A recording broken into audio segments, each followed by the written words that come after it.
date is 8th, 2023. And I would appreciate if everyone turned off their cell phones as this meeting's being recorded. And Ellen's not here, so I guess we'll do the roll call here. We'll do it? Okay. Want to start down there? Okay. Sure. Elizabeth? Elizabeth Walters. Christina Williams. John Weiner. Janice DeRoberts. Bobby Hughes Granato? Matt Lacavoli. Charles Carey. Jim Riley. Marjorie Callan Carson. Mary Dawn. Everyone's present. Thank you. And Mr. Emmett, do we have student and staff recognition tonight? Madam Chair, we have Pledge of Allegiance first. Oh, we have a Pledge of Allegiance. So I'm going to have Matt Lacavoli, our Vice Chair, do the Pledge of Allegiance. Thank you. Pledge allegiance to the flag of the United States of America and to the republic for which it stands, one nation, under God, indivisible, with liberty and justice for all. Okay, yep. All right, now I'm going to ask Mr. Emmett if we have student and staff recognition tonight. Good evening, Madam Chair. We, in fact, do. We have some friends from Wethersfield High School who are going to come forward and talk about what's going on at the high school. Good evening, Superintendent Emmett, Chairperson Granato, and members of the Board of Education. It is my pleasure to be introducing to you some of the Wethersfield High School's best and brightest this evening. Each student with us here tonight has been named a commended student in the 2024 National Merit Scholarship Program. These students are being recognized for their exceptional academic promise, as demonstrated by their outstanding performance on the PSAT and MSQT test they took in 2022. The students being recognized tonight are among the 34,000 students nationwide who met the National Commended Student Selection Index score of 207. While it may seem like a large number, these students made it to this level. It is also important to note that 4 million students take this test. That means that the students you are seeing tonight are in the top first percentile amongst our nation. Wow. So just absorb that. So congratulations.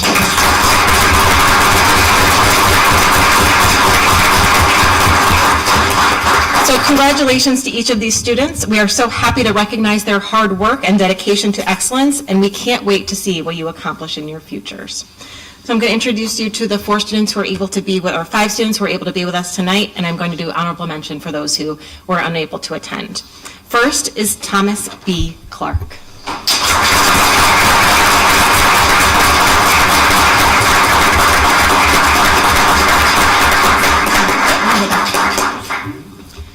Second is Samuel B. Corwin.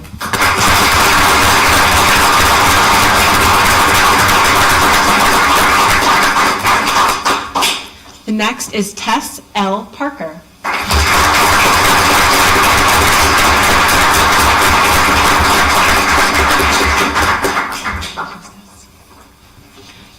The next is Peyton E. Roth.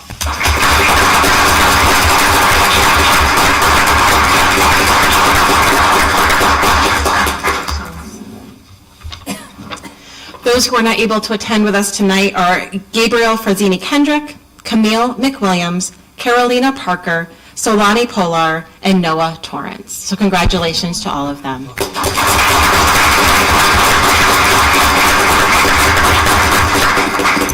Oh, congratulations to all of you. No, I messed up, so we are going to own that because we own it. And thank you.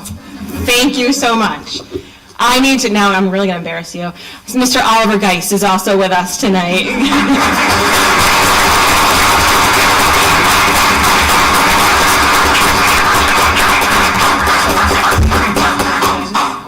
I did not call you Gabe. Excellent. So we model when we make mistakes and own them. So we apologize sincerely to you and your family, but these are just amazing kids. And I think if you get to see this every day, you've heard these names multiple times now in multiple formats. So just really congratulations to them. I know they're downplaying it, but the first percentile is just an amazing accomplishment. That's Absolutely right. That's unbelievable.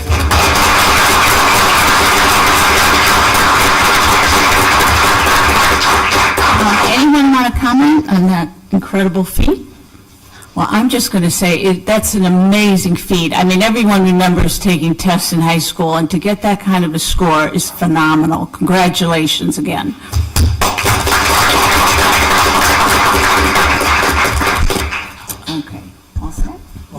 All right, so next on tonight's agenda is the approval of the minutes for our regular Board of Ed meeting on November 14th. Are there any corrections? Okay, may I have a motion to approve them? So moved. And a second? Second. Okay, all in favor? Opposed?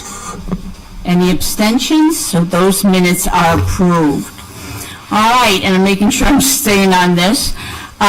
Is there anyone in the public who wishes to come up and make a comment? Please come on up to the podium and state your name and address. And may I remind you that you have 5 minutes. Hi, how are you?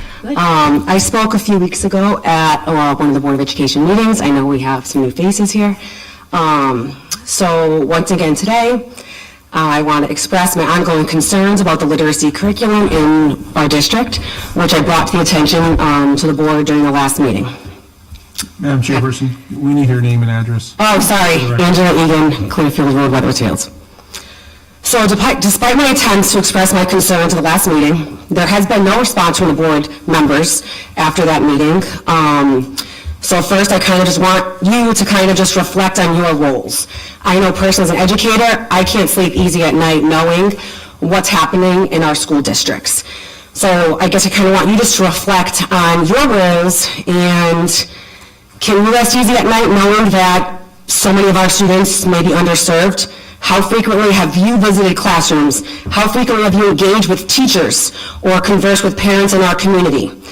My conviction stems from belief that if entrusted with decisions impacting students, it is imperative to actively seek knowledge about state legislation, scientific research, and community concerns. I did have the chance to speak with specialists in the district. Unfortunately, the information they provided about resources, staff support, and professional development did not completely align with the feedback I have received from teachers within the district. While classroom teachers did receive professional development on the science of reading in November 2022, so that was one training, consistent support and training on implementing best practices have been lacking across the district. Reading consultants have administered the DIBELS benchmark assessment to students twice last year and this year, yet there has been no guidance on how the teachers can utilize that data to inform their instruction.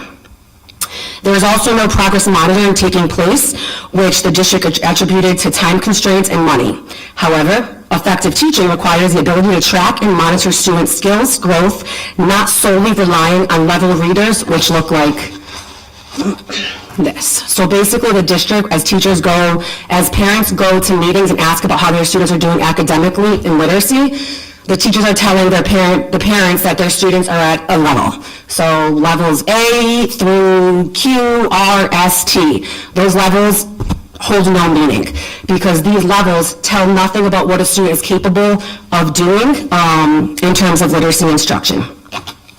However, this is the primary assessment that teachers are currently using across the district. So presently, teachers are using a variety of assessments, but the tools fail to provide the necessary information for targeted instruction.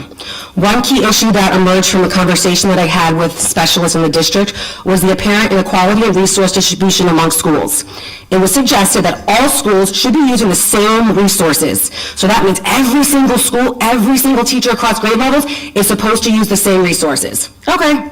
That's not happening. It's very evident that one school has more resources than others. Furthermore, I was informed that I, as a concerned parent, cannot provide teachers access to a structured literacy platform for free because I am quote-unquote just a teacher. What would parents think? Sorry. This contradicts the fact that teachers are allowed to purchase and download materials from platforms like Teachers Pay Teachers, which are created by educators, and goes along with the fact that all of the schools are not using the same resources. One school, the principal, bought the staff a resource that would help them in the classrooms. The other schools don't have access to that resource. So there's definitely an issue with what district specialists are saying and what's actually happening at the school level. Several teachers in this district told parents that specialized instruction, such as language comprehension and word recognition, aren't typically covered in 4th grade, and they're only reviewed during Tier 2 instruction if needed. This raises concerns about what's happening in 3rd, 4th, 5th, and 6th grades. While students are expected to read silently, the explicit instruction on metacognitive strategies for enhancing comprehension and advanced phonics skills seem to be lacking. Educators are required to conduct numerous assessments that lack in delivering meaningful instructional value. Educators primarily rely on the Fontes Pinnell, which goes along with the levels. Assessments to evaluate students' reading skills. F&P assessments primarily focus on reading levels and do not provide a comprehensive understanding of a student's overall literacy skills. On top of that, the assessment is subjective and heavily tied to the 3-cueing system, which we know does not help students in terms of literacy. So now my concerns extend the limited requirement of the state to adopt 1 of 5 specified programs, potentially costing the district hundreds of thousands of dollars, with teachers' manuals priced at about $230 and student workbooks totaling up to $180 per student. Angela? I will come back to that in the next part. Thank you. Is there anyone else for public comment? Okay. Mr. Emmett, we'll go on to communications from you. Thank you, Mrs. Granado. Good evening again, everyone. I want to make sure that the public is aware of the fact that we have an upcoming ad hoc building committee meeting taking place this Thursday, November 30th at 6 p.m. in the lower level conference room at the Stillman Building. We have representatives from each elementary school across the district. In addition to that, we have representatives from both the Board of Education as well as Town Council, town leadership, as we embark upon the next steps of what our long-range building planning is going to be. I've said it 100 times before, I will say it 101 times. Our elementary buildings are tired and they need some long-range work. So again, that meeting is coming up this Thursday, November 30th at 6 p.m. It is a meeting that is open to the public, so please feel free to attend. I want to let everybody know that the illness levels are on the rise according to data that we've received this week from CCHD. It's certainly not unusual for this time of year with increased indoor time and larger family gatherings. I will say, as we wrap up the month of November this week, the district currently, attendance-wise, is still sitting at 96.2%. So it's pretty solid, and it's down about 0.6% from October. So we are holding our own at this point in time. I will say, I've said it before, high school staff, I'm glad you're here tonight. Please let the freshmen know they need to come to school. That's that 1 grade level. That's at 1 grade level, 8th grade right behind. So I'm glad secondary is here this evening. So again, we try very hard to make sure that we're making connections with families from home visits, to making sure that they are seeing our specialists in the buildings. We have additional social workers at both the middle and the high school to address these student needs. So again, attendance is very important. We're hopeful that our students are in school as long as they are healthy. This morning, Webb had the opportunity to dedicate a new piece of preschool playground equipment in honor of our longtime part-time pre-K para, William Mr. Bill Potter. We could think of no better honor than to recognize someone who truly loves working with the children in the Webb pre-K program. Congratulations and thank you to Mr. Bill, who has been an educator for 65 years. So, very nice honor today and well-deserved for Mr. Bill. Also want to say congratulations again to Miss Emily Caravella of Silas, Deane Middle School. She is Wethersfield's Teacher of the Year. The Connecticut State Department of Education recognized all Connecticut Teachers of the Year at a ceremony at the Bushnell on November 15th. It was a privilege to be able to escort Emily across the stage as she received her award. Professional Development Day takes place next Wednesday, December 6th for all schools. So parents, please be aware of the fact we will be running on a minimum school day schedule on that day.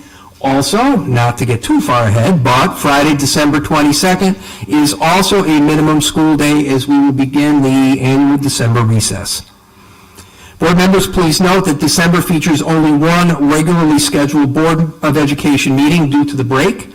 We already have multiple presentations planned for the December 12th meeting, including the presentation of the elementary level school improvement plans, fall sports wrap-up, and a Keene Foundation program update, as well as for staff student recognition, our High Crest student leaders, who we have rescheduled from the first meeting earlier this month, so they will be coming in December. So we've already got a full agenda, so lots to do. And as you can see this evening, we have a tremendous amount on the agenda with regard to the approval of curriculum. All of the curriculum before you this evening has gone through the Student Programs and Services Committee. Obviously, it's nice we have all of the experts that helped to write this curriculum here with us this evening. In addition to that, we'll also be looking for your approval for the updated Wethersfield Public Schools strategic plan. We have Dr. Slayton here will guide us through that process and tell us how that went about. And then finally, this evening, we will have a presentation from our administration and teacher leaders at both Wethersfield High School and Silas Deane Middle School with regard to the updates to their school improvement plans. And with that, that's communications. Okay, thank you. Thank you. Well, as Mr. Emmett said, we do have many motions to go through tonight, and they're all on curriculum as we try to work in a 21st century curriculum for our students. So please listen, there are excellent choices here. So the first one, we have a recommended motion. Janice, would you please read the motion for us? All right, the motion is for the approval of curriculum for the UCONN ECE English 1007 course, a seminar in academic writing and multimodal composition for Wethersfield High School. It's a 3-credit UCONN course that will be spread out through the whole year, and there are, I believe, 10 units. It's pretty extensive. The course shows writing needs to have substance. Students will learn that they need a wealth of knowledge of facts, understanding of context and the role of perspective and individual experience, societal impacts, and world events. All of those are things they need to be aware of. And that writing as a tool of communication in our modern culture reaches people by multiple means, so exposure to and interaction with and creation through those means requires awareness of what the variety is, and will increase their growth in their expertise in using that. Okay, can I have a second on that one? Second. Okay. And Janice gave us a great description of that. Thank you. Any other discussion on it? Okay. All in favor, say aye. Aye. Opposed? Any abstentions? And that one is passed. And Chuck, would you do the next recommended motion? Move that the Wethersfield Board of Education approve the curriculum for English 11 honors. Is there a second? Second. Any discussion on that? Chuck, you want to tell us? No, I was not at the meeting. I think Okay. Janice was. Janice, thank you. Okay. This English 11 Honors provides students with a wide range of knowledge about the diversity of American literature. It provides them with the opportunity to do research and to collaborate and to have discussions and debate. The tasks that the students have in all of these courses really bring up the rigor for them. Okay, thank you.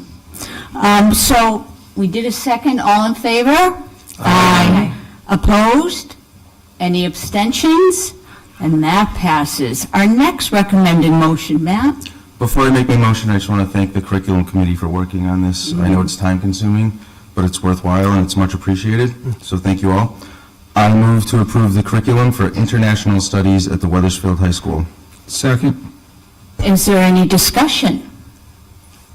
Janice, you want to tell us anything about it? Just, I think what all of the classes have in common is that the students are doing the work of the research, the work of collaborating, the work of using the materials, there's a great variety of materials and resources for each of these courses. So I could say the same thing all the way down the line, but really these are courses that really advance higher level learning, which we mean by that would be critical thinking and creativity, which really is the result of the rigor that is involved these are really impressive activities that the students will be taking part in. Thank you. Thank you. So we'll do a vote. All in favor? Aye. Opposed? Any abstentions? And that motion passes. Our next motion, Jim, would you read it for us? Recommended motion approval of curriculum for English 9. Can I have a second? Second? All right, any discussion on it? Okay, I hope you read your packets. All right, all in favor? Aye. Aye. Opposed? Abstentions? And that motion passes. Christine, we have another recommended motion. We move that the Wethersfield Board of Education approve curriculum for creative writing. Second? Thank you. Any discussion on this? Okay, all in favor? Aye. Opposed? Any abstentions? Another motion passes. Elizabeth? Liz? I move that the Wethersfield Board of Education approve the curriculum for chemistry honors. Second? Okay, any discussion? Anyone taking that course? All right, all in favor? Aye. Opposed? Abstentions? Great, that one passes. Marjorie, another recommended motion? Move that the Wethersfield Board of Education approve curriculum for manufacturing, engineering at the Wethersfield High School. Wow. Second? Any discussion? I just want to add that what I said before about the rigor extends to the manufacturing and engineering. The students are learning the history of manufacturing and how different cultures and different environments around the world are influencing what their definition of engineering and manufacturing would be. They are really learning about their trade, not just how to do it, but everything about it that we would want them to know. That would make it rigorous. That's excellent, thank you. I'd like to also say something. I was very impressed by this course as well, and just the exposure that students will get on different steps and different kinds of manufacturing and different skill levels they'll get, and also the options for, post-high school, what kind of jobs or what kind of training they could get with these skills they're learning in this class. So I was really impressed with the curriculum on this. Great. One of the things we learned as we were studying manufacturing to be put in the high school is the fact that we're in the aerospace alley, and so many components are built in this area. So we are becoming quite the manufacturing area again. Okay, so we're on, we did our discussion, so let's vote. All in favor? Aye. Opposed? Abstentions? And that passes. Thank you. Janice? Let's see. I move to, I recommend approving the physical education PAA for Silas Deane Middle School. Second? Okay, any discussion on this? Just the wide variety of activities for the students to choose from is really amazing. It really encourages their all-over development socially, the feeling of competence, and cooperation, and also individual competition. Great. I'd also like to comment. I had to look up what speedball was, and I actually watched a few videos. It looked so much fun, and I was just like, my kids loved gym at Silas Deane Middle School. They loved it, and so I just love that they have different games and activities that really any kid can enjoy, depending on whatever level they're at. Great. Okay, all in favor? Aye. Opposed? Abstentions? And that motion passes. John, could you read our next motion? Sure. This is the motion to approve the curriculum for physical education, PEB, at Silas Deane Middle School. Okay. Second. Thank you. Any discussion? I personally was very excited to see pickleball on the curriculum, so if I could join in, that'd be great. Okay, any other discussions on pickleball? No? All right. All in favor? Aye. Opposed? Any abstentions? Thank you, John. Chuck, on our recommended motion? Move that the Wethersfield Board of Education approve the curriculum for grade 8 science. Any Second. Okay, thank you. Any discussion on this? Okay, let's take a vote. All in favor? Aye. Opposed? Abstentions? Thank you. Matt, our next one? I move to approve the curriculum for Family and Consumer Science A at Silas, Deane Middle School. A second. Thank you. Any discussion? Okay, great. All in favor? Aye. Opposed? Abstentions? Thank you. And our last one. Jim, would you read our last recommended motion? Recommend motion to approve the curriculum for Family and Consumer Science B at the Silas Deane Middle School. Second. Okay. Is there any discussion? It looks like it's a nice intro to, skills needed for cooking, so it looks like it's appropriate. I don't think it was offered when I was at the Silas Deane Middle School. Okay, let's take a vote. All in favor? Aye. Opposed? Any abstentions? Okay, thank you. I think we did it, except we have one last big one here. A recommended motion, Janice, for the strategic plan. I move that we approve of the Wethersfield Public Schools Strategic Plan for 2023 to 2029. It is a plan that we updated, but also it is concise, and we have had a lot of input, or we had a meeting where we did have a lot of input. We had a workshop on it also, and those items, a lot of them are not specifically in there because we did want to keep it to be a strategic plan. So any questions that we have about that, we could probably flesh out. Anyone else to discuss the strategic plan?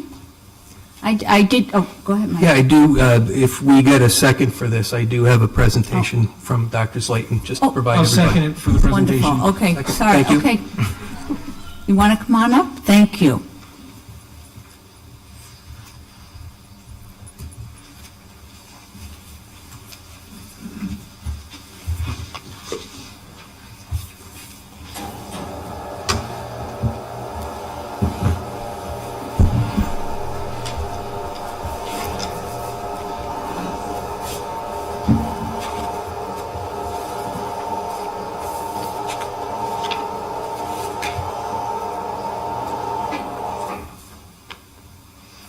All right, good evening. My name is Christina Slayton, and I'm the instructional supervisor for secondary curriculum. We are so proud to present this evening the strategic plan for Wethersfield Public Schools for 2023 to 2029. This plan will serve many purposes in our district, including building cohesion across the levels and departments within our organization, connecting stakeholders through shared purpose, articulating areas for continuous improvement, and informing resource allocation to support our ongoing goals. We have nothing yet. Okay. Oh, wait. We can see it over here. Here it comes.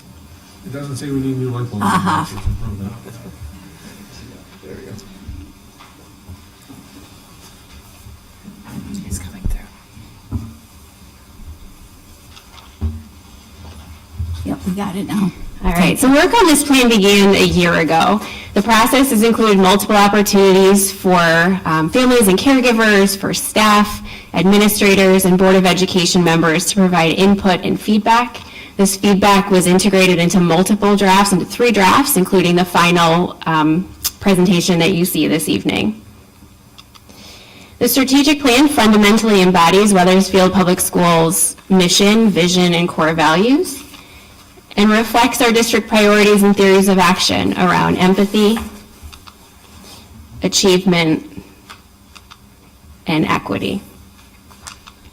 And it charts a course to empower all Wethersfield students to realize our vision of the graduate as they grow to become effective collaborators, communicators, and problem solvers. The strategic plan includes 3 goals. Goal 1 focuses on student achievement. In this goal, our overarching strategy is to continuously strengthen our curriculum and instruction systems to facilitate challenging learning and deepen understanding in essential competencies. 4 strategic actions and 17 sub-actions support this achievement goal. The first strategic action is to implement our vision of the graduate and to foster learning that is authentic, purposeful, and personalized. Additional actions to support this include designing rigorous learning tasks that prioritize vision of the graduate competencies and empower students to take ownership for their learning. Building awareness of career interests and pathways, and implementing portfolios and exhibitions of learning to demonstrate proficiency in relation to our vision of the graduate.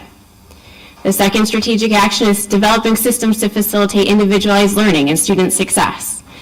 Additional actions include strengthening and refining multi-tiered systems of support, using evidence-based practices and frameworks to inform our instructional design, and refining a continuum of high-quality, inclusive, specialized programs for students with diverse learning needs. Supporting the development of the whole child is the third strategic action of Goal 1. Actions to support this include facilitating opportunities for student leadership and voice, providing instruction on healthy behaviors, student wellness, and social emotional learning, and continuing our work around trauma-informed and restorative practices. And the fourth strategic action is developing continuous improvement systems to support high-quality instruction for all students. These include systems of ongoing curriculum writing and revision, student feedback and grading, and professional learning, collaboration, and feedback. We'll evaluate the success of our strategic actions in Goal 1 through a variety of measures, including student performance on standardized assessments, stakeholder survey responses, and attendance and course enrollment data.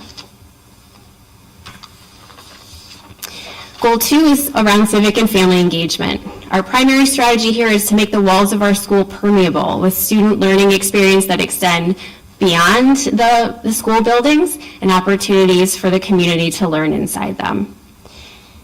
Among the 14 strategic actions outlined in Goal 2 are creating opportunities for students to engage with their community through service learning and demonstrations of learning, partnering with town and other community and state organizations, including the Town Council, Wethersfield Social Justice Coalition, and the Wethersfield Early Child Collaborative, and fostering ongoing, inclusive, two-way communication with families to facilitate parents' engagement as partners in their children's learning.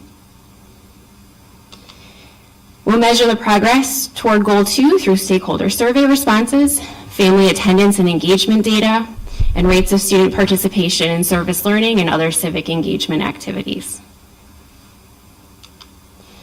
And finally, Goal 3 focuses on management, operations, and finance. Our strategies here are to continually evaluate our expenses in relation to their potential impact on student learning and to ensure a safe and supportive physical environment that facilitates teaching and learning. The 13 strategic actions within Goal 3 include aligning our resources to maintain our current priorities of small class sizes and social emotional well-being, refining a long-range building plan, securing additional funding sources, establishing an educator pipeline, and hiring, retaining, and supporting staff who reflect the diversity of our community, and strengthening our information technology infrastructure. And among the measures of our effectiveness here, we'll consider hiring data and employee exit interviews, class size reports, the status of building renovations, and budget documents and funding sources.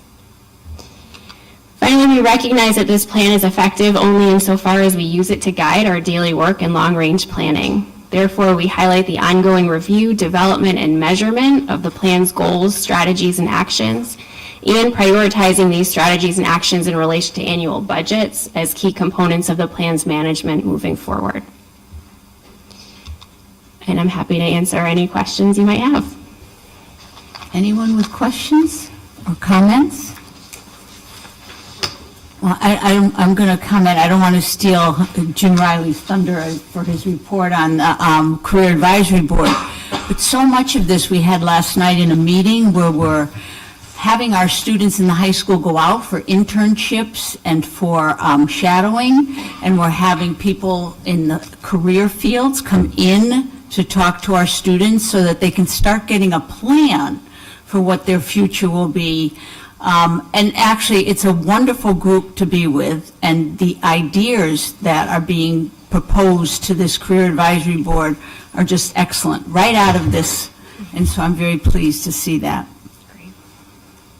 Anybody else would comment on it? I just wanted to ask about class sizes. I know that was a concern for the community.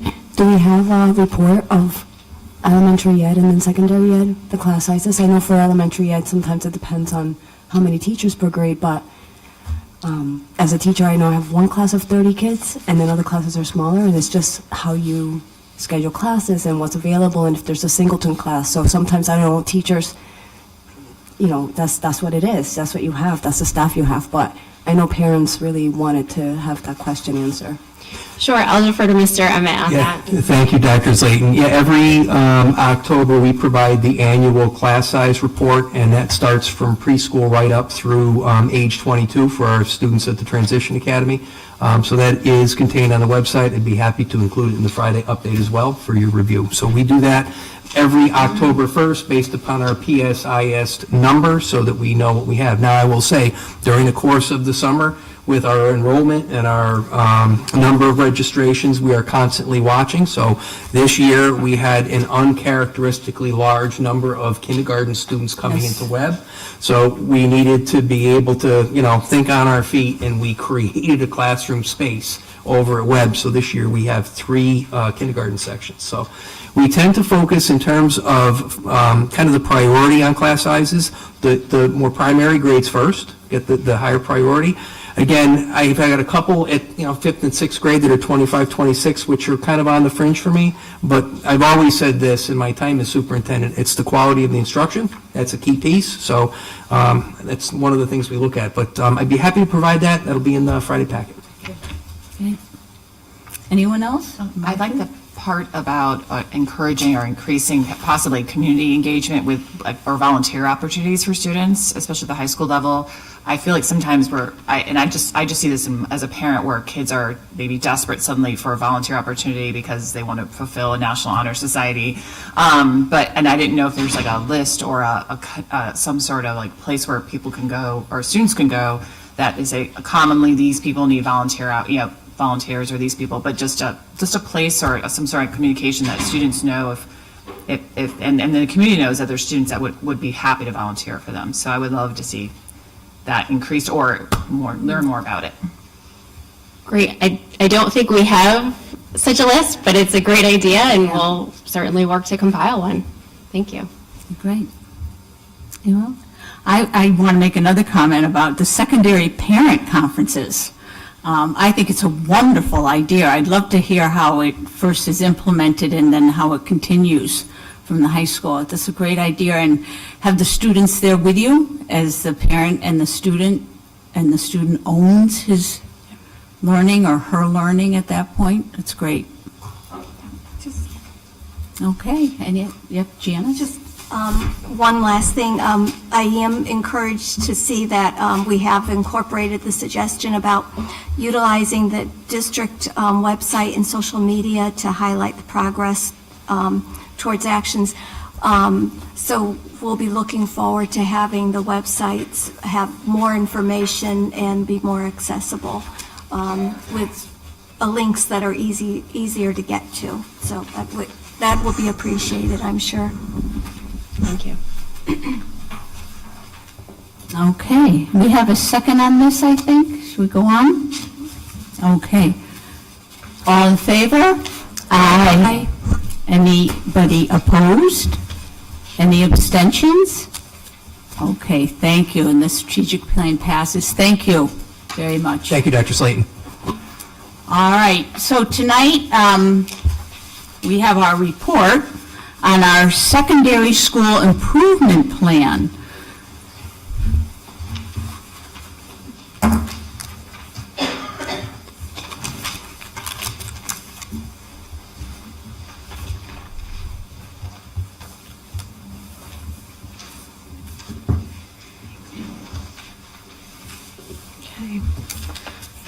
So good evening again. Mrs. Yesko and I, along with our leadership teams, are excited to be with you tonight to discuss our collective efforts that our staff has made on our school improvement goals over the past year.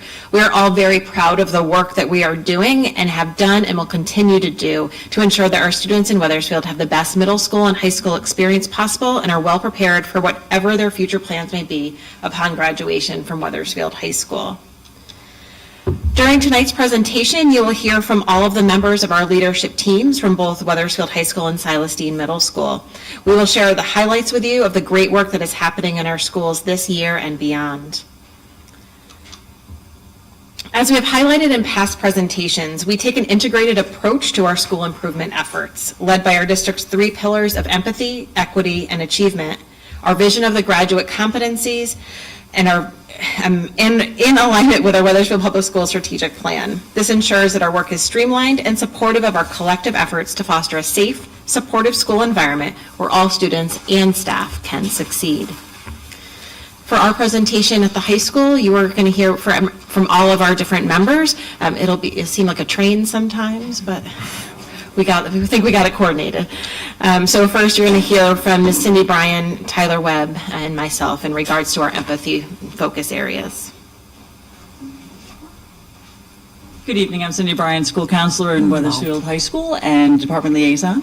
Thank you for having us here tonight. It's great to see you all. So one of the things we're focusing on is empathy. One of the things that we did this year a little bit differently than we've done in the past for WeConnect. Now, WeConnect is an advisory program that we have at the high school. And the WeConnects we did with the freshmen is we worked it out where we could divide the WeConnects out by counselors so that we could actually make early connections with our own students. We have about 4 WeConnects each. We see them every other week, and we've been working with them and getting to know them and kind of hanging out with them and focusing on things like literally today we were talking about healthy relationships, empathy, boundaries, and those kinds of things. We've been talking about what is a GPA, what is a transcript, how is that calculated. We've been talking about attendance and earning credit and making sure the students know how to earn credit. So the idea is that we've made that early connection with our students, and we track those students for 4 years. So the WeConnect model throughout the high school is that the students are assigned a teacher, about 12 to 14 students assigned a teacher, and they work with those teachers for 4 years. So from freshman year forward, they meet with that same group, and they do a variety of things. Our 10th graders worked on communication skills, working with different abilities to, like, how do you send an email to an adult? That's interesting. They don't always do that well. They also worked on looking at their grades, reflecting, setting goals. Grade 11 did a lot of focus on kind of standardized testing, building resumes, looking at their own individual skills. And in grade 10 sessions, they've been working on post-secondary planning. They've been doing things they've been working with us, but they've also been in WeConnect, had time to go through, work on applications, work on essays, and do the things that they need to get done to make sure that they're prepared for life after high school. So within the empathy focus, in the WeConnects, we really do work in making the connections with the students and working with those students for those 4 years to make sure that we understand them as people and they feel connected to us in the building and connected to the staff. Thank you. Mr. Webb. That's great. Good evening, everyone. My name is Tyler Webb, and I'm one of the assistant principals at Wethersfield High School. I have the privilege to share a little bit about 2 of our student leadership programs, Eagle Crew and Captain's Council. Our Eagle Crew program began last year as an opportunity for our upperclassmen to serve as ambassadors for some of our evening programming. Since then, it has turned into a vibrant leadership program for students to enrich and strengthen our WHS community. Currently, there are 71 student members, grades 10 through 12, in Eagle Crew. The program is broken into 3 different components, and students can participate in 1, 2, or all 3 of the programs. I'll name each one and give you a little rundown of what they're all about. Our WeConnect leaders. As Ms. Bryan mentioned, we have an advisory program. It's called WeConnect. So in addition to having counselors in with the 9th grade every other week, we also have something called WeConnect leaders. These are students who are tasked with helping run our 9th grade summer orientation and mentoring our incoming students throughout the first quarter of the year. Each student is assigned to a 9th grade WeConnect. Obviously, as you know, was shared as our version of advisory. and meets weekly with the group, answering questions, giving helpful advice and directions, often early in the year, around the building. Nearly all of our WeConnect leaders are also student ambassadors and continue to assist students throughout the year in other ways. Our student ambassadors are the largest of our Eagle Crew members. They're called upon at various times of the year to represent the WHS student body. This year, so far, they've helped organize our first day to Eagle Ray experience on the first day of school. They participated, facilitated, and led our 9th grade orientation. They assisted parents in navigating the building on open house, which is often kind of fun to watch everybody get lost as they make their way around the building. And on our upcoming 8th grade night on January 16th, 2024, they will be giving all of the building tours, talking about their experience as students at WHS, as we have all of our 8th graders visit with parents as they decide what the next steps are going to be for them. So it's sort of our chance to showcase everything we have at Wethersfield.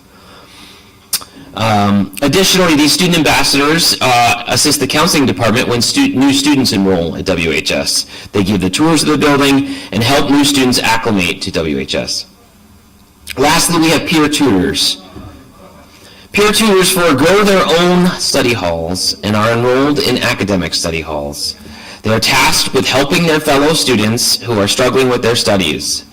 I truly marvel at these students and how it is that they're able to manage all that is asked from them.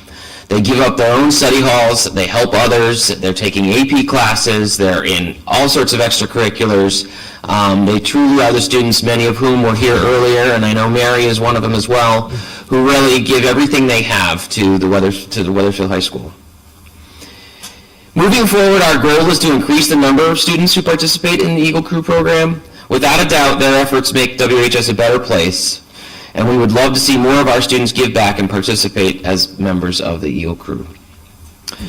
One of the most exciting new programs created for this school year was Captain's Council, developed by Colleen Boudet, varsity field hockey and softball coach, and Mike Maltesi, athletic director.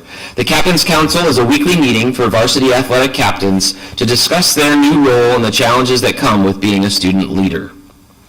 Topics covered this fall included ways to welcome opposing teams and officials to WHS when they arrive for a contest, developing strategies to manage adversity, and how to best support each other and other athletic teams at SHS during the fall season. Athletic captains this fall were able to travel off-site together and participated in a day of leadership training at the Adventure Park on the campus of the University of Connecticut. Captain's Council will again run this winter season as well as this spring sports season. The program is just getting underway, and I am truly excited for its potential. Athletes who are named captains have always had to figure it out on their own. But now with the Captain's Council, there's an opportunity for our athletic captains to learn from one another and support each other through their seasons. I'm now going to hand it over to Ms. O'Connor. Thank you. And the last thing I'm going to speak about tonight is our social emotional supports for our students and the work we're doing in this realm. Thanks to the hard work of our school-based support staff and central office, we have been able to secure significant grant funding. I'm sorry, it's a lot. To support our students and their social emotional needs through additional social work services. This funding has allowed us to restructure the Wellness Center, so it is fully staffed by 2 social workers plus a 3-day-a-week intern, which means our Wellness Center is open to all our students all throughout the day, which is really a great thing for us. We also have expanded the Wellness Center offerings by offering more group-based counseling for items such as new arrivals to the United States, anger management, peer conflict and resolution, and our first boys-only group co-facilitated by Assistant Principal Tyler Webb and one of our Bridges teachers, Mr. Dave McMullen. In addition to the Wellness Center, we are also able to provide counseling services to those students who are unable to access private counseling due to financial or transportation issues and would not otherwise qualify for school-based counseling services. And starting December 1st, we will have an additional social worker who will be supporting our students struggling with regular school attendance. Yes, I know, grade 9. Good one. Yep. So our next area of focus that we're going to speak about is our equity focus areas. Hello, good evening. My name is Matt Mangino, and I'm a Spanish teacher and World Language Department liaison. I am a member of the equity team, and I get to work with the most outstanding groups of students each day. Wethersfield High School's equity team is made up of classroom teachers, support staff, and administration. Now in our 4th year, this year's focus continues to embody our mission of listening, learning, taking action, and empowering those in our school community. In an effort to partner with members of the student body, one of our goals this year is to work with WHS's student diversity organizations to develop and promote school-wide events. We are hopeful beginning second semester to have a number of events on the calendar. Second, we are working to fulfill the recommendations of the welcoming walkthroughs. This was a protocol that was developed, that we completed recently in partnership with CREC in order to identify ways that our school could be more welcoming to our students, families, and the community. The visuals, such as images, posters, etc., around the building are being updated with the goal to be more reflective of our current student body. Additionally, we are inquiring about the potential of creating a mural on the WHS campus to represent the entire Wethersfield community. When the equity team began 4 years ago, one of the first tasks we took on was speaking to students and listening to what their experience at WHS was like. We would like to revisit those conversations and once again to hear from our students. Their input was powerful and helped guide much of our work. I will now yield my time to our restorative team members. It's me again. So I am here as a representative of the restorative team. Our restorative team is actually made up of 7 teachers and school counselors, as well as our main office secretary, Mrs. Barbara Bellis. But I am their representative for tonight. The focus of our restorative team work for this year is threefold. First is to continue our implementation of trauma-informed discipline practices for major behavioral incidents. This includes hosting supportive circles for students returning from suspension or a major classroom disruption that allows them to reflect on their actions and identify staff members and strategies that they can use to make better choices next time they face that situation. The second is our continued expansion of our social, emotional, behavioral, and attendance supports offered through our intervention system. And our third focus is attending to a supportive school culture for staff through quarterly events that bring us together and build positive staff morale. One of the things that we have found very effective is trivia games, which we're very competitive at the high school, so they are fun to be a part of, and we're also following up with a holiday get-together in December, but we also know that attending to that the staff portion, really feeding our staff, literally and figuratively, is just a major part of our success in making sure that people are enjoying their job, because let's face it, teaching is hard, and so it's a really important piece for us to also give back, and that's one of the first focuses that our restorative team really honed in on over the course of last year. Okay, thank you.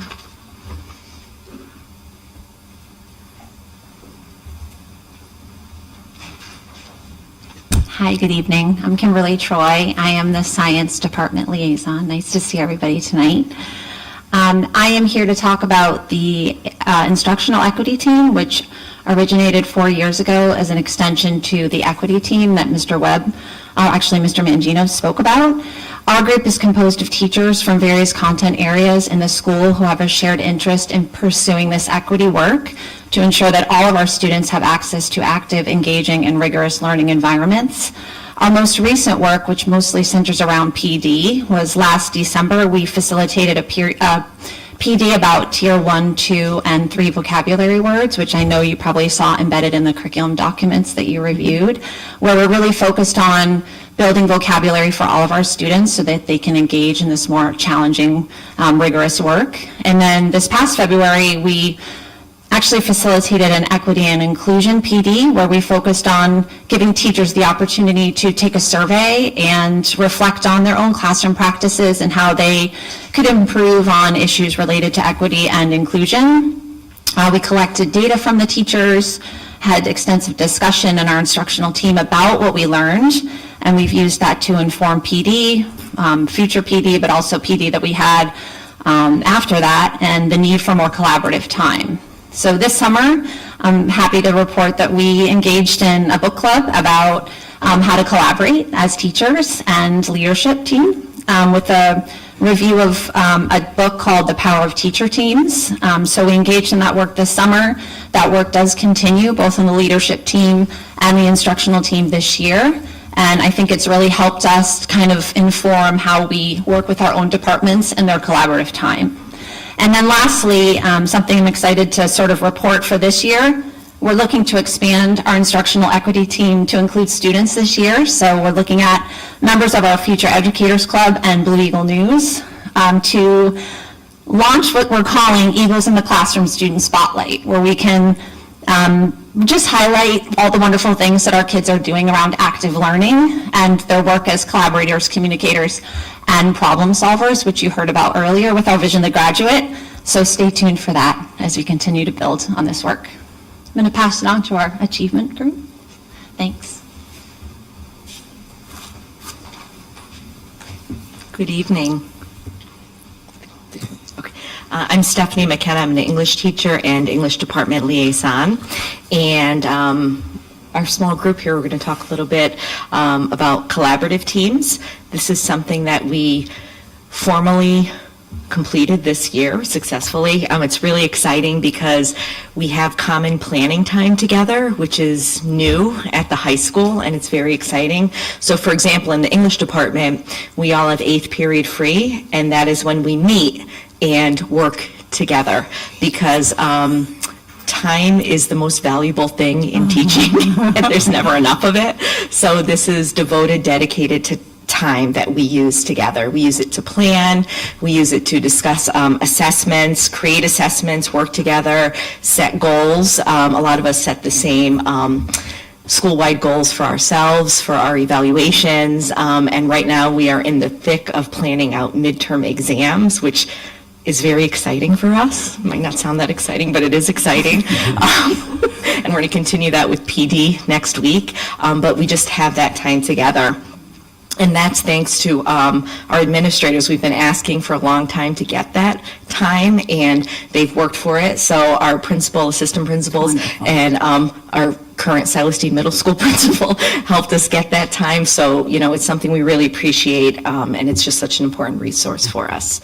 I'm going to pass it on to Kimberly. I'm Kim Nemick, Social Studies. One of the best things about the collaboratives is that most of us get to work with colleagues that teach the same courses. Two heads are always better than one, so this is paying great dividends for both staff and students. Most of us began our collaboratives this year by planning our midterms and final exams right from the beginning of the year, aligning them to standards, so that we could work backwards and ensure that our students are getting a more or less shared experience in the same courses. Hi, I'm Chris Palazzo, business teacher over at the high school, a liaison for the business department, the tech ed department, and family consumer science department. Along with what Steph and Kim said, another goal for us is to make sure the students have access to the same learning, same assessments, and similar outcomes regardless of who the instructor is in any given course. And another great benefit that we've seen work especially great in the social studies department is with new hires. The new teacher has a system in place to collaborate with other teachers, making the transition seamless thanks to their colleagues, and they're really finding that that's a great benefit of the collaborative teams. Thank you. Good evening, my name is Michael Bowles. I'm the band and orchestra director at Wethersfield High School. I'm also the music, art, and PE department liaison. I'm just going to talk to you a little bit about rigorous task work that we've been doing at Wethersfield High School. At WHS, we've been looking at what we are asking students to do and what those rigorous tasks look like. Some assume that when we talk about rigor, we're talking about just the amount of work or information being consumed. What that really is what are students asked to do with that information? There are several ways to measure rigorous tasks, and we've been using a couple of ways to look at our assessments, our assignments, our lessons, questions, everything that we're asking students to do, and evaluate that on a depth of knowledge scale created by Karen Hetch. You actually see that picture right up there. And they break all of, it's really small and tiny, but you can check it out. But essentially what is done in these matrices is we break down tasks into 4 levels. Level 1 being recall and reproduction. Connecting or applying skills is level 2. Strategic thinking and abstract reasoning is level 3. And then extended thinking is level 4. We've taken our exam questions and our lessons and are continuing to do this and analyze each of these things to figure out where they fall in this depth of knowledge chart so that we ensure that we are bringing a wider range of rigor to all of our students in all of our subject areas, not just in advanced courses or in AP courses or in honors courses, but every student has that opportunity to think deeply and apply their knowledge at a different level. The goal of this analysis is to diversify and teach and enforce at higher levels across all courses, and to do that in a more intentional, frequent way so that we can help our students achieve at these higher levels, not just on standardized tests or high-stakes testing, but also to prepare themselves for upper-level work in any sort of post-secondary endeavors that they would like to do.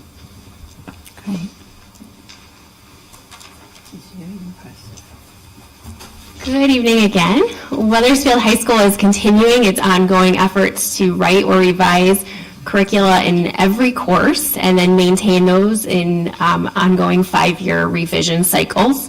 In the last 2 months alone, 27 teachers have worked on the curriculum for 17 high school courses, many of which are complete or nearly complete and soon to be presented to you all for your approval. We deeply believe that the amazing work that our teachers are doing to write curricula that are guaranteed, viable, and standards aligned will have a significant impact in ensuring strong and equitable learning outcomes for all of our learners at Wethersfield High School.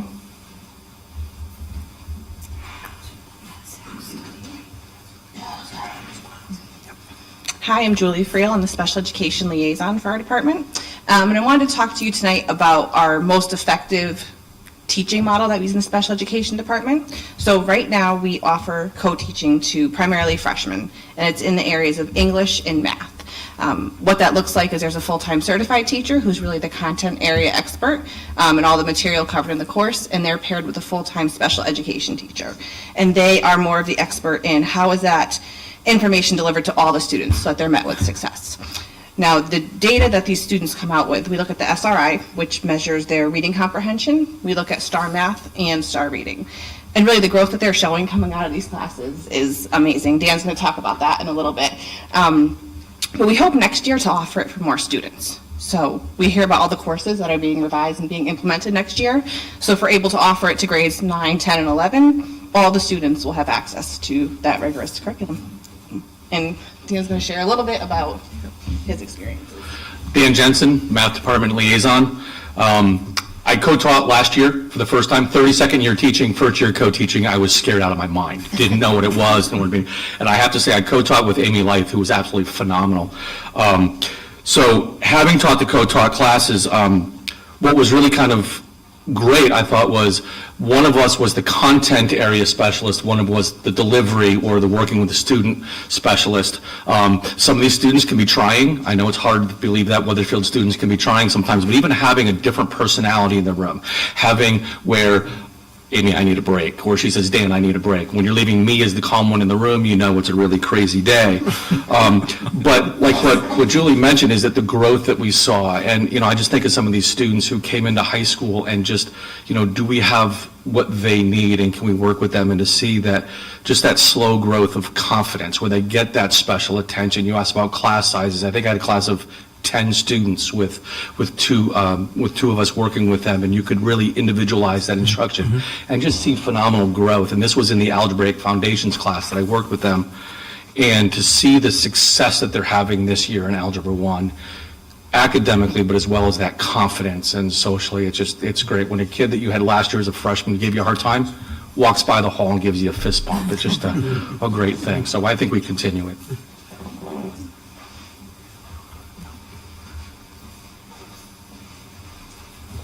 Hello, everyone. My name is Stephanie Jakes, and I'm one of the assistant principals at Wethersfield High School.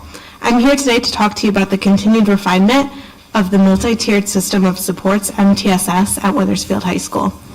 The MTSS process is designed to allow all students to access targeted intervention with our math and reading specialists, as well as our counseling staff.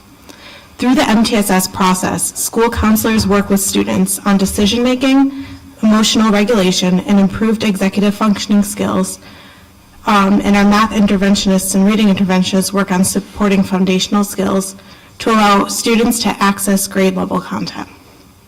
We are excited to now have the access to EduClimber to improve our MTSS process.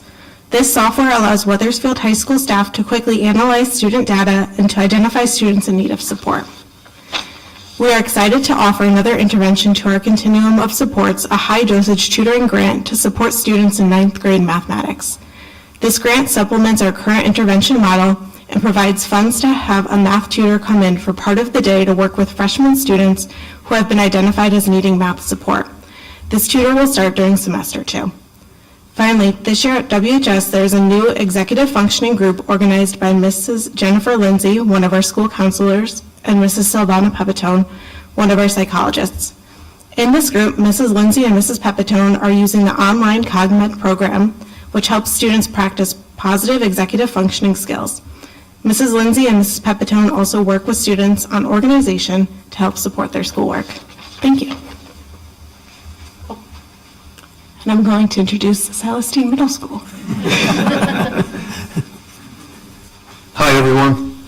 My name is Scott Verizine, and I am the assistant principal at Silas Middle School. My team and I are excited to be here tonight to discuss our school improvement plan. We have common themes with the high school around empathy, equity, and achievement. One area of focus around empathy has been restorative practices. In early November, specifically November 13th and 14th, student leaders and staff had an opportunity to attend restorative practices training where they were trained in being circle leaders. It was a great day. I actually had an opportunity to be a part of that training for 2 days with students. It was great to see at the end of the 2 days them leading circles with a combination of staff and students about topics that are everyday part of middle school life. The group that I was a part of led a circle on bullying, which was great. Two student leaders led a circle with 2 adults and 4 other students, and they did a great job. They did it with confidence after 2 days of training. It is our hope that these students will help implement and support restorative practices within our school. Thank you. Hi, I'm Kylene Casasanta. I teach 8th grade social studies and am the turquoise team leader. The purpose of using the Rethink Ed curriculum with our students is to help create a healthy school climate, foster resilience in our students, and to teach our students pro-social behaviors. Teaching wellness skills in middle school helps to prepare students for high school and beyond. Students learn to deal with challenges, emotions, and academics. Every A day during DEN, which is our advisory period, is dedicated to a specific lesson from Rethink Ed. The lesson materials are differentiated, include extension activities and suggestions to connect with families. Skills we have worked on so far this year include stress management, empathy, and accepting differences in others. Rethink Ed also creates student assessments and self-reflections and organizes data to help us better support the specific needs of our students. Hi, I'm Kelly Russo, Indigo team leader, and we are committed to continually reflecting on and improving our climate by focusing on student-to-student relationships, as well as students to adults and also adult to adult. So in addition to Rethink Ed, we have put other things in place that have helped us so far. We have opened up the Lion Wellness Center. The Wellness Center has been a safe space for students to go throughout the day. It has been very beneficial to many of our students, and it has been helpful to our school as we continue to put an emphasis on mental health. We have also incorporated the DEN roar time into our schedule. The daily block of time is at the end of each day, and the consistency it provides has been productive. It supports our students academically when they use the time for such things like extra help or to conference with a teacher. It also allows teachers to help students with executive functioning skills such as organization. It allows for specialized small groups. In addition to academics, this time allows for adults in our building to form connections with our students. The DEN groups are small, which lends itself to relationship building. These small groups have worked hard to build trust among each other. We have used this time to discuss school-wide issues when necessary, and also for SEL check-ins to improve attendance and to foster student-to-student relationships. And finally, we have implemented our CARE expectations. These expectations are really getting at what it means to be an SDMS Lion. It stands for collaboration, accountability, respect, and empathy. As teachers and administrators, we have led discussions on what these words mean and how they look in our school, whether that be in our classrooms, in the cafeteria, on social media, or on the bus. We have created respect agreements within our classrooms and also on our teams. We have consistently utilized these agreements to further our conversations and reflect on our expectations. So overall, on our first goal, we are off to a great start, and I think our school is a happy and productive place to be, and I'm proud to be a Lion. And so now we're going to switch to equity.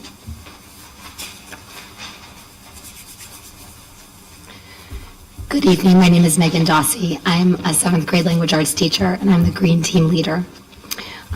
I'm going to start us off with equity and tell you a little bit about how we are continuing to purchase books and materials that reflect diverse cultures and backgrounds that reflect our student body and our community.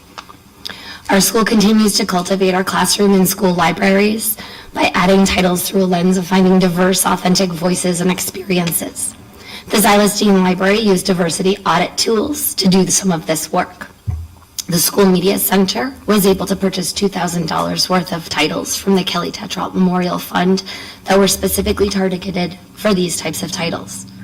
We also have purchased print and digital copies of books in languages other than English for our multilingual learners.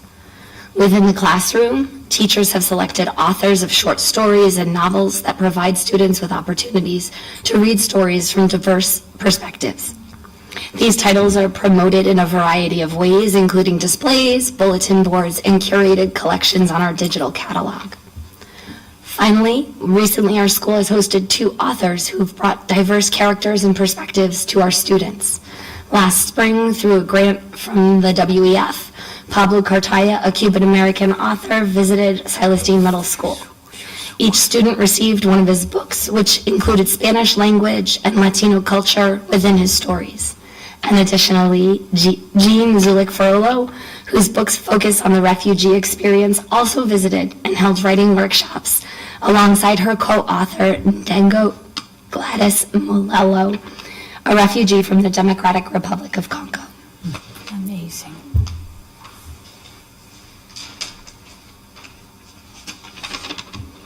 Hi, I'm Kristen Fortuna. I am an 8th grade language arts teacher, and I am the Magenta team leader.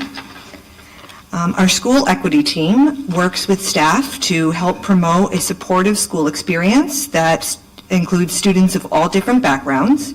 We provide opportunities for students to appreciate and learn about different cultures, histories, and perspectives. For example, each month there are different choice boards available to teachers and students that explore various holidays, events, and cultures. In addition, we are provided resources each month to integrate into our lessons and learning activities, addressing diverse historical and cultural observances. This helps to strengthen understanding, deepen empathy, and broaden representation of various backgrounds. In our after-school encore program, students will have the opportunity to work with Doris Duggins and Pamela Jones in learning about courageous conversations.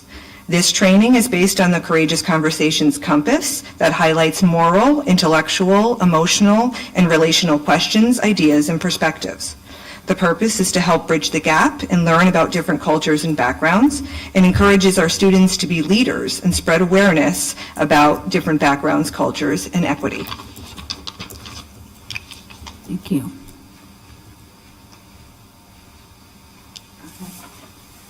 Good evening. My name is Carrie Ansade. I'm the 7th grade social studies teacher, and I'm on Crimson, and I'm the Crimson team leader.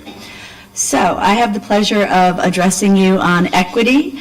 We have an upcoming PD on January 3rd, and we are inviting Tony, I did spell this phonetically because he has a difficult last name, Farah Aiello, who will be coming. We've actually had training with him previous to this, a number of years ago, pre-COVID, on just transforming as far as he, with they, them pronouns, and being a little more culturally sensitive with our diverse population at Silas Deane Middle School. We're going to be welcoming back to do some inclusivity training for our staff, which previously our secretaries had attended last PD, and so we've got that to look forward to on January 3rd. I am especially excited because the opportunity has been afforded to my Kindness Club to invite Tony back to have a 20-person student population do a 1-hour training on kindness that Tony actually works on, a kindness workshop. So I'm excited to be planning this week with my Kindness Club when that date will occur, and we'll keep you updated as that training is going to happen for students. But I just love the idea of just really branching out across our school system and just the equity that's going on across the district. So looking forward to all of this training personally and professionally. So thank you.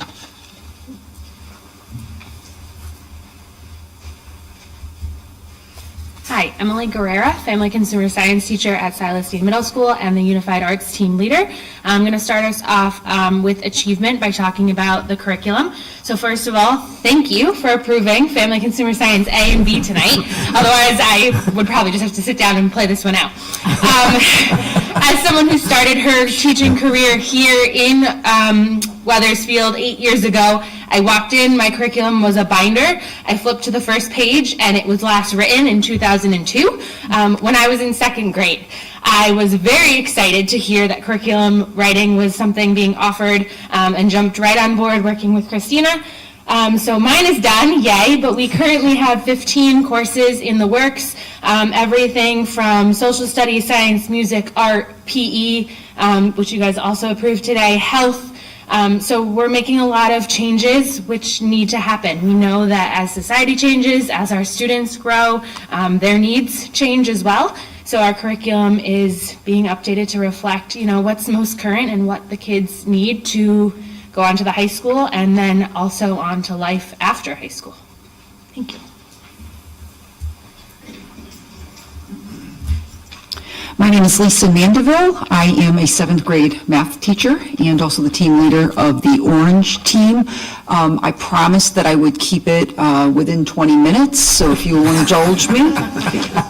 I have been tasked to speak about utilizing content in department meetings to enhance innovative and rigorous instruction. As I listened earlier, Stephanie, to your comments, I realized how fortunate we are at Silas Deane.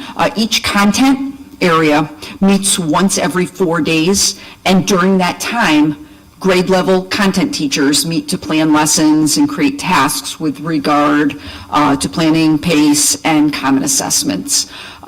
Using the resource given to us by Drs. Layton, building thinking classrooms in mathematics, we've begun investigating how we can incorporate more rigorous tasks, thinking, and learning into our math classrooms.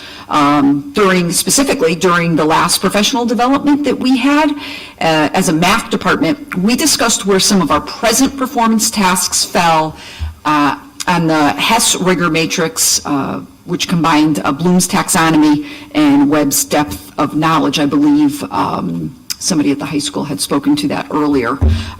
We then tweaked our task that we had been given, looking to increase the rigor for all of our students. And in addition, our math SLOs contain verbiage with regards to rigor. So we will continue, as departments within Silas Deane Middle School, we will continue to look for ways to increase our rigor in our performance tasks and in the teaching that we do within the classroom as a whole.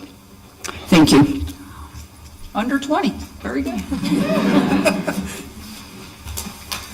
So I can elaborate just a little bit on that. Silas Deane Middle School, like Wethersfield High School, is continuing its work around rigorous teaching and learning, and we have grounded our work along with the high school in Hess's rigor matrices, so that we're building a shared understanding about what rigorous tasks really mean through ongoing professional learning, practice, reflection, and feedback.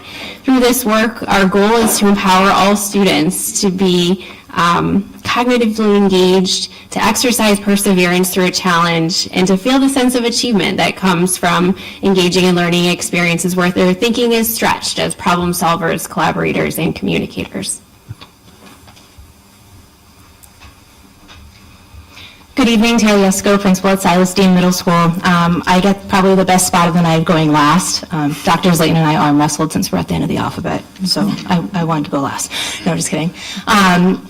with all of this, we're just going to see our students succeed. And with that is going to be, first and foremost, increasing our performance and our test scores, but success for a child as a whole. We have many things in place here to look at the whole child in our building and to help them succeed at the next level, the high school and beyond. So it's really pretty exciting. And I think they stole the show. They had everything to say, and I couldn't be more proud as a principal, being my second year starting this year. Actually, it was really this month. It was really official. We've done a lot. There's been a lot of change, and that wouldn't have happened without this great team of people. So I'm really appreciative of it, and I can't wait to see how our students grow. We're really excited about that. And with that, any questions for any of us? Are there any questions or comments from anyone? I mean, I'm about ready to burst up here. I'm so excited about what I heard, and I'll call on the others, but I have to say, this was, first of all, the fact that the middle school and the high school did this together is something I think we've all wanted to see, so that the sequence of events and this nice seamless segue for the children, the students, is seamless. That's the best way to say it. But I have to say, I was constantly taking notes, and the first thing I want to do is thank you for taking such great care of these students. I'm serious. And for taking such great care of the teachers. I put down here about how you were working also with teachers so that they could collaborate, so that they had each other. If we're going to recruit and retain great teachers, that's the kind of environment we need. So I was so pleased to hear that. And that co-teaching model, I want you to know, it's a long time ago now, I did a co-teaching model and thought it was the best thing that ever happened to my classroom. And it just fell off the vine. So I was so glad to hear that it's back, because I think it's a great way to work together. And it's two people who should be just about in every classroom. So thank you for all that. I have scribbles here. I got so excited writing. And the last thing I want to say, though, is the rigor and the innovation that I heard tonight. Congratulations. That's wonderful. Anyone else? I was really impressed, Stephanie, when you talked about everyone in the English department, or maybe it was by grade, freeing up the eighth period. And I remember years ago, I believe it was with Tara, who was tasked with redoing the schedule for the high school, and what a gargantuan task that was, to say the least. So the other thing I had considered was, a few Board of Ed meetings ago, it was either the vision of the graduate or some accreditation that talked about the need for more collaboration to move to the next step. And so I wondered if at a future meeting we could hear more about where else do we have success stories such as yours, where you're all able to get together during eighth period, because ideally we'd love to see that opportunity, for all disciplines. Thank you. Oh, I think you have an answer. So we actually, at the high school, we have it in every single department. The only department right now that is not is special education. Yeah, Siobhan, would you mind coming up so we could all, thank you. Yeah, it's okay. So we do have that in every area. In some of the other areas that have more singleton classrooms, they have collaborative teams based on courses, so in business and tech and music. So really, special education is the only department right now that does not have true collaborative time throughout the entirety department. But really, one of the pieces that's really effective with co-teaching is that we did first prioritize making sure that those co-teachers and special education teachers had collaborative time together as well. Because that's really how it works best, is to make sure that they have that time. So next year, knock on wood, we will have it in special education. So the entirety of Wethersfield High School will have a collaborative team to work with. May I ask another question? I'm still learning the rules. Go ahead. So how often per week do the teachers get to collaborate together? Is it every day, a certain period, or is it just a few days So a week? we've settled very much like the middle school. You have a content area team and then a grade level team meeting. We have the same model, so we run very similar schedules. So 2 out of the 4 days they have to meet together. And do you find that that's enough, or do you find?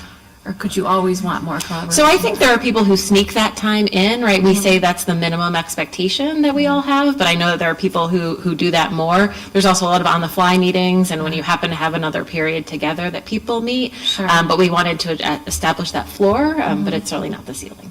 Okay. Thank you. You're welcome. Okay.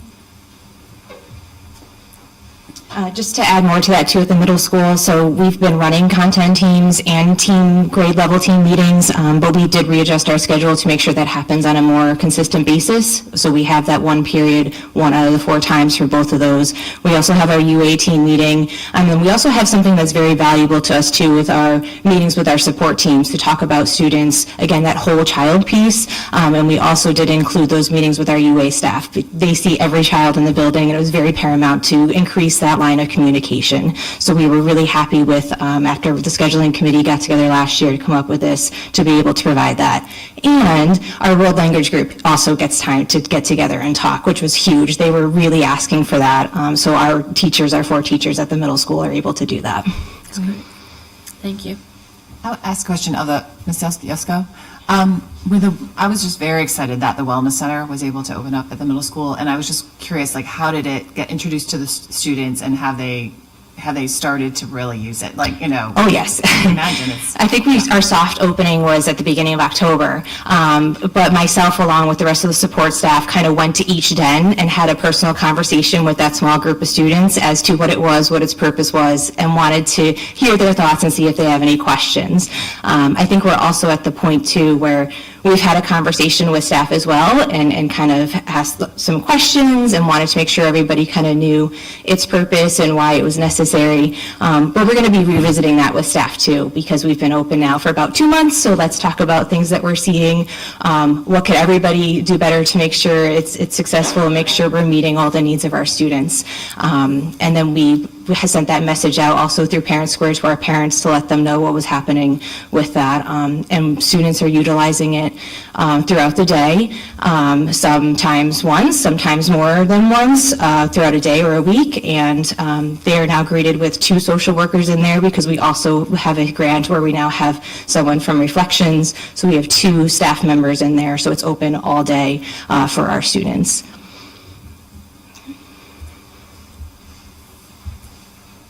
Okay, all set, everyone? All right, thank you very much. That was a wonderful presentation. Thank you. Thank you to our teacher leaders and our administrators. Well done.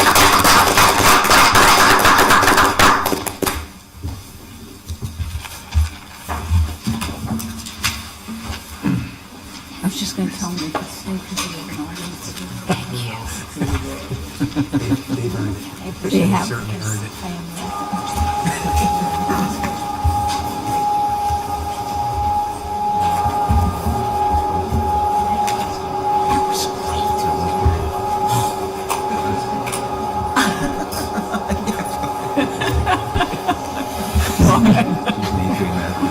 Hi, Mom. She must love it because she's amazing. She's considering substitute teaching at her Do you guys know that's Matt's mom? Wow. She's so good. Okay, I'm here. Did he tell you? Okay, next on our agenda, that was wonderful. We have Board of Ed meetings that have been held, and student program and services. I'm going to call on Janice, but we just about covered it in all the Pretty much motions. did, and with Marjorie's question about the Wellness Center, we had a presentation at that meeting about how the Wellness Center was open and running, and so far, the students understood what it was for and were using it appropriately.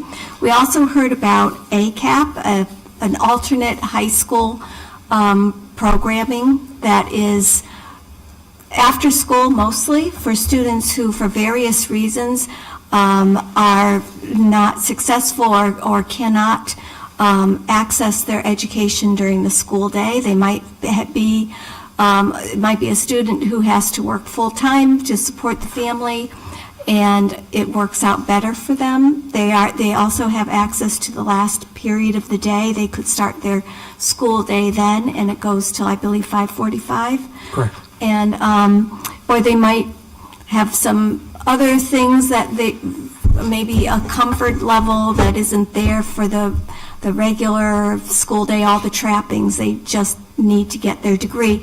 And if they're not getting their GEDs, they're actually getting their high school diploma. So I really was impressed with this very much. It's a wonderful way to make sure that education is accessible in all circumstances. It has a few students right now, and for many of the students that are there, this is a more comfortable situation for them. So we would like to see it grow. It's as we find more students with the need for an alternative opportunity. So it's part of the equity and the empathy and the achievement, as all of our courses are. I think with all of our courses that we presented here tonight, our 3 goals of empathy, achievement, and equity were very obvious, as well as our vision of a graduate. And all of the courses we presented challenge, I think, the students to think, to understand, to create, and to continue to grow. Great, thank you. Thank you. We also had a special Board of Ed meeting. It was our retreat workshop, and it was on the strategic plan, so I'll just mention it quickly here. It was on October 30th, and the Board of Ed members had the special meeting to collect feedback on the draft of the strategic plan for the 23-29. We incorporated feedback from Board of Ed members and captured these revisions in the document that was voted on tonight. So that was a wonderful enterprise there. Okay, then we have Wethersfield Early Childhood Collaborative. Janice, you have notes on that? Yes, I am the new liaison for WEC, so I have not attended a meeting, but I have the minutes here. And I see from the meetings that the law that changes the kindergarten entrance age was the big topic at the last meeting, and Sally Destoli was there, and I'll just read some of the points that she made to explain how Wethersfield planned to meet this need or planned to handle this, because the date is September 1st from now on that you have to be 5, but the law says that exceptions can be made. So, but there's no specifics about that.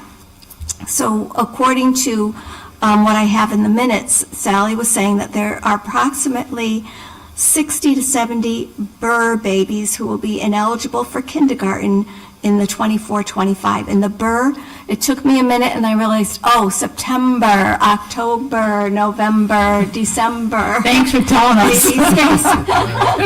It took me a minute, but then I remembered. So there are exceptions. Students may be admitted into kindergarten upon written request from guardian to principal and successful demonstration of kindergarten benchmarks upon completion of a school-administered assessment. Kindergarten registration starts February 1st, and Sally recommended early registration. Events for incoming kindergarten begin in May, but there will be screenings. And will these be screenings, Mr. Emmett, for the children whose parents are asking for an exception? Yes, that's Okay. correct. All right, these will begin February 1st and run till May 31st. The recommendation to not register, she recommended that you not register for kindergarten until after having a screening. And also don't give up your preschool spot either until you know for sure what you're doing. Screenings will be during school hours and will not be done in the summer. The goals of these will be to help co-create an inclusive communication plan. Is this on the right one? Oh, sorry, wrong page. Wethersfield feels strongly about the September 1st birth date, and screening will be based on kindergarten standards. Please take this into consideration when considering options. Exceptions to age change may be made only with written request to the principal for a screening and the student meets fall kindergarten benchmarks. It's a confidential process. Response time after screening will be roughly a week. You may start requesting screenings at any time, but they will not begin until February 1st. Screening will be an available option from year to year, and screenings will be done during school hours and ideally in clusters. So there were concerns about this late date, and I think it's, next year, the kindergarten classes are expected to be on the smaller side, and then the next year, they'll all be coming. So it'll be something that you'll have to adjust to and see what happens. So the other concerns are communication about equity. There was a lot of discussion about parents having to come up with the money for an extra year of preschool, and if they can have to do it for an extra year, some people don't have that available financially, and some people do. So how are we going to help close that gap before it even comes? And then there was a list of how to support your pre-K skills for students. There's Hello Kindergarten, online Sparkler, and then the developmental screenings that we have for ages 3 to 5. There's monthly opportunities for that at the web preschool. And I think, if you have questions or concerns, I think the best thing is to talk to the principal of the building of the school that your child will be going to. And let's see, I know there was another one about just concerns about a student possibly, being older and being bored. So these are the things that are on parents' minds. And as a kindergarten teacher with 20-plus years of experience, I will refrain from going down each point and addressing them right now. But so that was the gist of the whole meeting. People are really, really concerned about what's going to happen. Thank you very much. The next meeting that was held was the CREC Council on November 15th, and I did go to it, and I do enjoy my work with CREC, except there wasn't a quorum. And it's happened just about every year at this time that they have an election because the new board members haven't come on. So we didn't have a quorum. But in the meantime, their superintendent, Tim Sullivan, is retiring. So we did get to discuss and talk about all the issues that are out there with one of the candidates for superintendent of CREC. So it actually turned out to be a a good trip down into Hartford.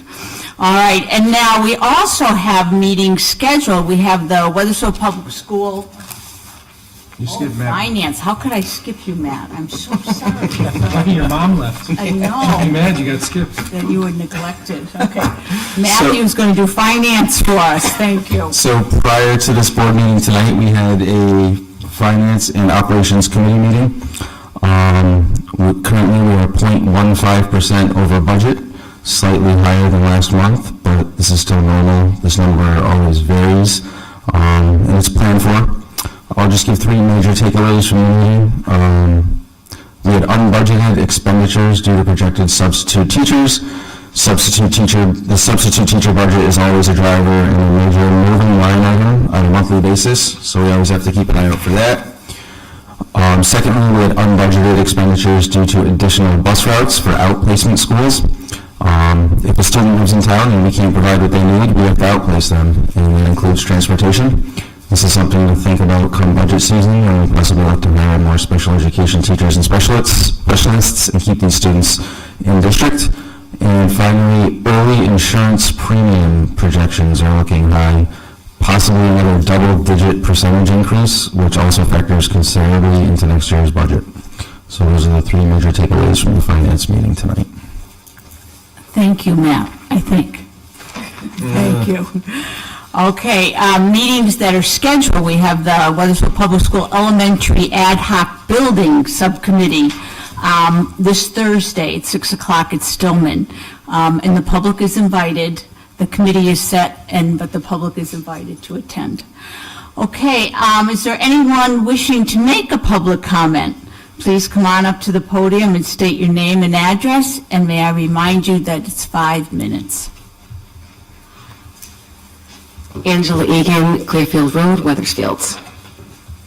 I just kind of want to introduce myself. I'm a parent of 2 students in the district, but I'm also an educator in East Hartford. So I want to go back to my concerns about the pilot program that's currently taking place in a couple schools across the district for elementary schools. Houghton Mifflin interreading is what many schools are currently piloting. And I do have concerns with this program. It is one of the 5 specified programs that the state has adopted, that districts are supposed to adopt in upcoming months. However, there are concerns with this program. There are meetings happening this week or next week at the state level where if at the district level, we have the expertise in scientific research and we are embracing best practices, we would be able to go to the state at the meetings and tell them, this is what's happening, this is what we're doing, and we would not have to invest in one of these 5 programs. Because the reality of it is that all 5 of those programs have made significant investments and lobbying efforts to secure a spot on the state-approved lists. Houghton Mifflin, among others, uses extensive lobbying to influence decisions, and this involvement raises questions and concerns about the integrity of the state-approved list. As districts analyze data for new programs, the challenge arises when states and districts employ various assessments, making it difficult to compare apples to apples. The assessments that we currently use in Wethersfield and across the state are all different, and when we're comparing the assessments we use in Connecticut, they are very different from the assessments that are currently being used across the country. So definitely something to think about. And we also need to acknowledge the undeniable reality that education is inherently political, and there exist methods to manipulate data to align with the interests of those seeking gains. So it's disheartening to observe that decisions at the national level, the state level, and even the district levels are often influenced by greed and financial considerations, with money taking precedence over the genuine needs of our students. Our district, ultimately, instead of investing in a program that is pretty much has slapped structured literacy on it to make it get approved at the state level, has a whole bunch of fluff and it's a whole lot of money, when ultimately, if our district prioritized investing in high-quality instructional materials that cater to the diverse needs of all learners, this approach will not only be more cost-effective, but also enable the allocation of funds to higher instructional supports, provide much-needed assistance to our dedicated but overworked teachers in the classrooms whose needs are currently unmet. The reality of our teachers is that on a daily basis, they're taking on roles of psychologists, behavior specialists, caregivers, mediators, all while striving to meet high teaching standards. It was great to hear what types of services they have at the middle school and at the high school level. However, the elementary level does not have the amount of support that they have in their buildings. And it's not fair for our elementary teachers. Often acting as superheroes in the simplest terms, teachers dip into their own funds to try to bridge the gaps. And it's important to note that the 1 or 2 times you may have visited a class, you probably won't witness the daily challenges that these teachers are facing on a regular basis. Have you noticed the district's plea for individuals to pursue accelerated courses to become teachers? Shouldn't our focus be on retaining and respecting the teachers we currently have rather than be scrambling to find replacements? So what does that ultimately mean? What do our teachers need? Our teachers need support. Our teachers need the right resources, not a whole bunch of resources. They currently have resources, but they are not receiving the job-embedded professional development they deserve to ensure that they are meeting the needs of all of their students. This is a problem. We have a Tier 1 problem in this district. And I'm very passionate about it because we had elections recently and, everyone said education, education, education. But when it comes down to it, no one's actually acting and making changes happening across the school district. So I encourage you to acknowledge the influential role of teachers and parents as key stakeholders. We have to consider the repercussions of our decisions on the education of our children. And to parents, you need to understand the significance of your involvement and collaboration. You have to be aware of your power as stakeholders. It's disheartening that teachers don't feel like they are able to voice their concerns, feeling that their voices do not matter. I'm going to be honest, I spoke at the last meeting and my own son's teacher was targeted. They had to relay exactly what I said at my parent-teacher conference. And that's not fair. That's a problem in itself that we can go into. So it's not fair that my children's teachers are becoming targets, because it's not about my children's school. This is a problem across the entire district. And it's something that we have to acknowledge. And as parents need to speak up. If your student is struggling to read, if your student is struggling in school, you have to speak up. And we have to collectively start asking questions and advocating for the best interests of our children.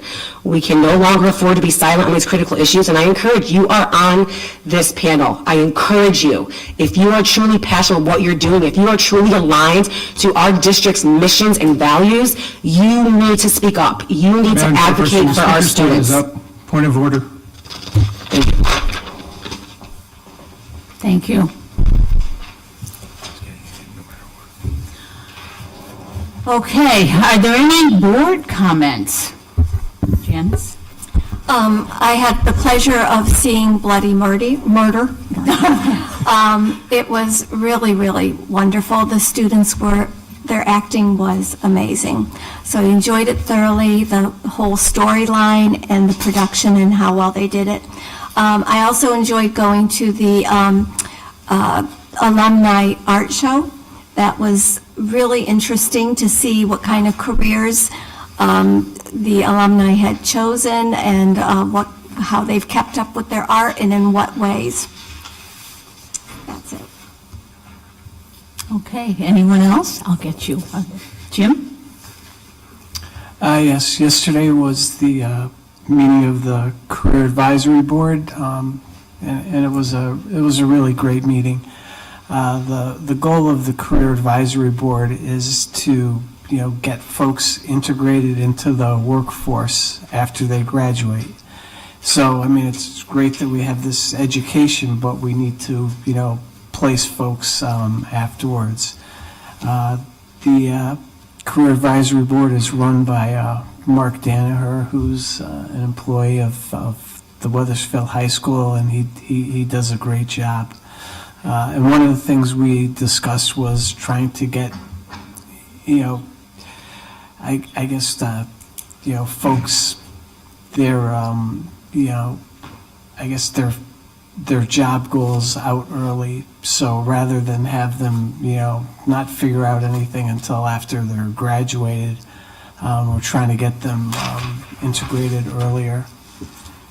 There was a placement of interns. There are a couple with HVAC, a few electricians, a few electrical engineers. So those have all been placed. Mock interviews are to be held December 20th. The career fair, there should be 70 companies there, and that's set for April 23rd. That meets at the gym. There's a breakfast May 23rd, and basically at the breakfast they're talking about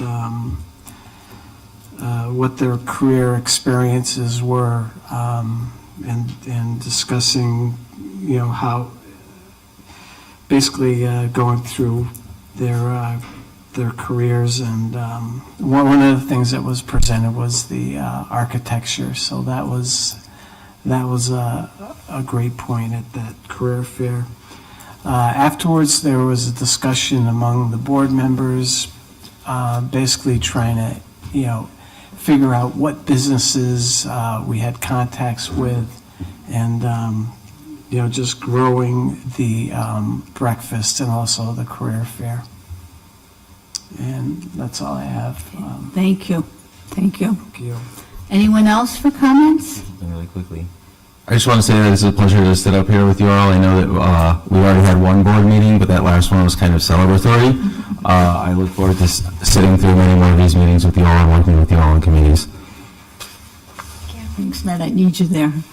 Okay, I do have some comments on a few committees that meet for our students. Cane for Kids met on a Zoom meeting on Thursday, November 16th, and this committee is really a collaboration of groups in town that work for our students. And Keene for Kids is an organization, it's part of the Keene Foundation and provides our amazing after-school programs in our elementary and middle school. Now, I'm not giving you the minutes of the Keene after-school program meeting that we had because it's a secret. Honestly, that's what I was told to say, but it's not true. Caroline Fazina will be here at our next board meeting, and she's going to be giving a presentation on the incredible number of students participating in the after-school program and other surprises, so please stay tuned. The Wethersfield Education Foundation had their meeting on Wednesday, November 15th at the Keene Rec Center. I'm so pleased to say that Amanda Drew has joined the board. The awesome author in residence at our high school was on November 1st, and that was sponsored by the Wethersfield Education Foundation. And Charles R. Smith Jr. talked to the students in an assembly and in 2 workshops on photography and writing. We also had a week of reading in school, the elementary schools to be involved in One School, One Book project. I'm very anxious to hear the feedback. Marissa Case did it through a Wethersfield Education Foundation grant. And the Wethersfield Education Foundation is planning a membership sponsor drive in the month of December. Please consider this donation to enhance and enrich our Wethersfield Public School curriculum. And finally, in recognition of our dedicated teachers during the holiday season, a donation can be made in a teacher's name. The teacher will be notified of this holiday gift given by a student and their family. All monies will be used to enrich and enhance curriculum. Please check the foundation's website for more details on how you can contribute. Okay, and we're not going to leave you without hearing about life at the high school. Okay. We had a great end to the fall sports season with swim and dive placing second at the state finals and field hockey making it to the semifinals. Football also had their last game against Newington last Tuesday. We're looking forward to the winter sports seasons with tryouts starting up again this week. Earlier this month, the Future Educators Club had a great experience visiting Emerson Williams to read and deliver literacy lessons to elementary schoolers, and DECA finished a successful Thanksgiving food drive collection. Also, the art department is running the Empty Bowls project after school this week to support food-related charitable organizations around the world. Last weekend, the community enjoyed the drama's production of Bloody Murder. They did such a great job, and we're looking forward to their spring performance, The Mystery of Edwin Drood. Okay, thank you. Any questions? All right, any unfinished business? May I have a motion to adjourn this meeting? Motion. Second. All right, all in favor? Aye. Opposed? Anybody abstaining? This meeting is adjourned. Thank you for coming tonight and for watching. Good night from our board.